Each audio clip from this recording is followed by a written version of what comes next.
Salam uşaqlar, xoş gördük sizləri. Bugün sizinlə 6-cı sinif informatika dərsindən növbəti mövzumuzun mətnin görünüşünün yaxşılaşdırılması mövzusunun izahına baxırıq. Əvvəlcə baxın, dərsliyimizdə bizi belə bir şəkil qarşılayır. Şəkildə bizə elə mövzunun giriş hissəsi verilib və burada müxtəlif yazı nümunələri var. Deyir, nə üçün bəzi mətnlərin bəzi hissələri seçdirilir? Niyə bəzi sözlər qalın, bəziləri kursivlə yazılır? Mətndə olan informasiya oxuyucuya tez və asan şəkildə çatdırılması üçün və biraz da diqqət cəlb eləməsi üçün, vurğulamaq üçün, yəni oxucu həmin məlumatı oxuyarkən sıxılmasın deyə, həmin vacib olan hissələr müəyyən qayda ilə seçdirilir. Və eyni zamanda bəzən mətndə müxtəlif şriftlərdən istifadə olunur. Bəzi sözlər qalın yazılır, bəzi rənglər seçdirilir, fərqli göstərilir və bu kimi əməliyyatlar yerinə yetirilir. Redaktorunda deyir mətnin hazırlanması. Əvvəlcə deyir ki, bu mətni mətn redaktorunda yığın.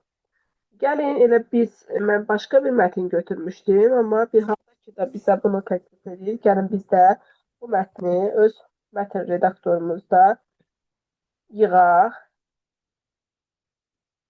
Bir dəqiqə, mən Word aha, silim hamısını. İndi isə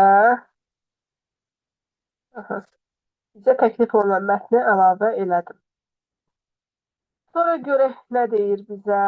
Deyir ki, bir dəqiqə. Deyir, həmin bu mətni orada yığın və mətnə uyğun şəkil əlavə edin.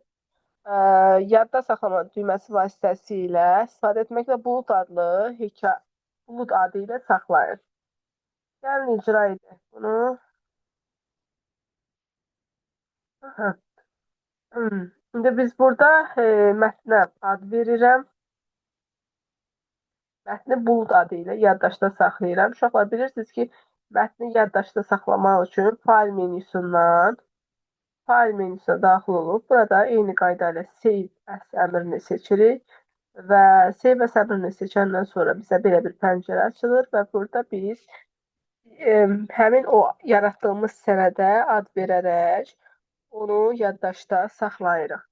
Mən təklif olunan ad bizə buluddur deyə bulud adını verərək həmin sənədi yaddaşda saxladım. Daha sonra bizə belə bir tapşırıq verir. Görək nə deyir. Deyir ki, neyniyək bulud mətnini. Sonra bizə deyir ki, mətnin görünüşünü, şriftlərini, ölçüsünü gəlin bir-bir edim sizdə. Baxın, görək mətn üzərində hansı dəyişiklikləri etmək olur.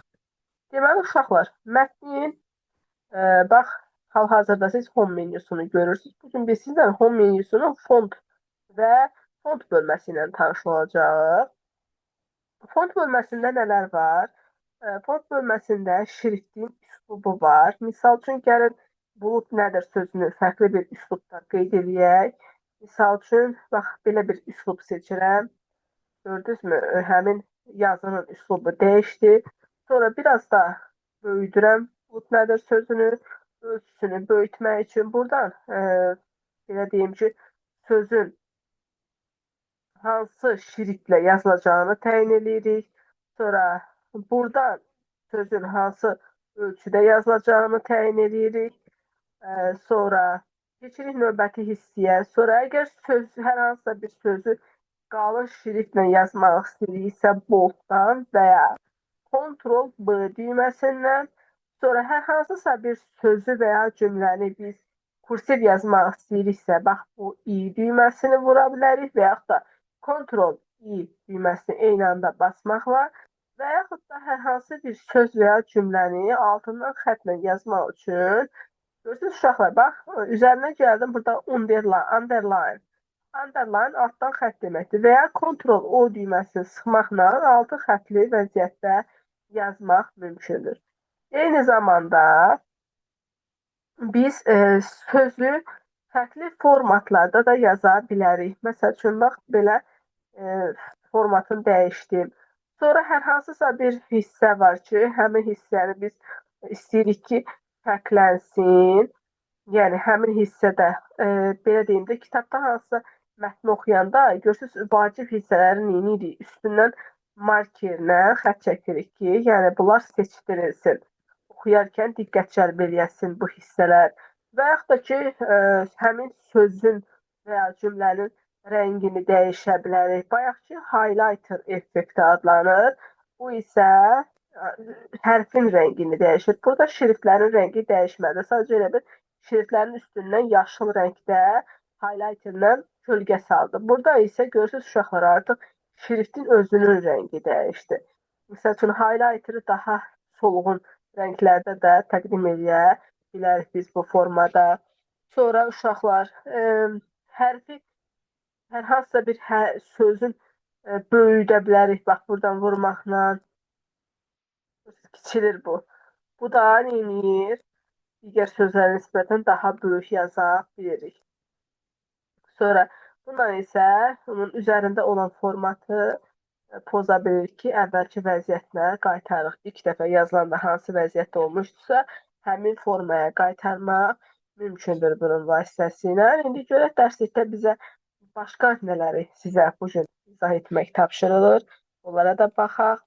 Biz sizinlə şrifti öyrəndik. Uşaqlar, şriftin ölçüsü punktla ölçülür. Punktla. Bir punktda 0,35 millimetrə bərabərdir.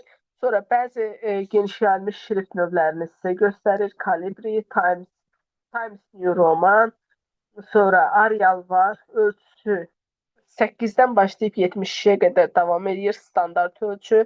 Sonra burada A verir ki, şriftin rəngini dəyişmək, qalın, altı cizgili, kursiv yazmaq üçün düymələri də göstərib sizə.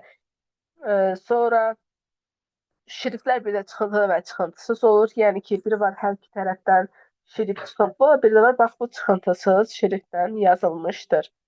Sonra gəlirik burada yenə sırayla sözləri, sözlərin şriftləri, şriftlərin üslubunu, şriftin ölçüsünü, sonra şriftin qalın yazılmasını, undo və redo düymələri var. Undo əvvələ qaytarır. Yəni bu dəfə hansı əməliyyatı icra eləmisənsə, bunu burada o əməliyyat geri qayıdır. Sonra hər sözdəki şriftləri rəngləmək, kursiv yazmaq və sənədə saxlamaq üçün də dediyim kimi save düyməsindən istifadə olunur. Bugünkü dərsimizdə bu qədər.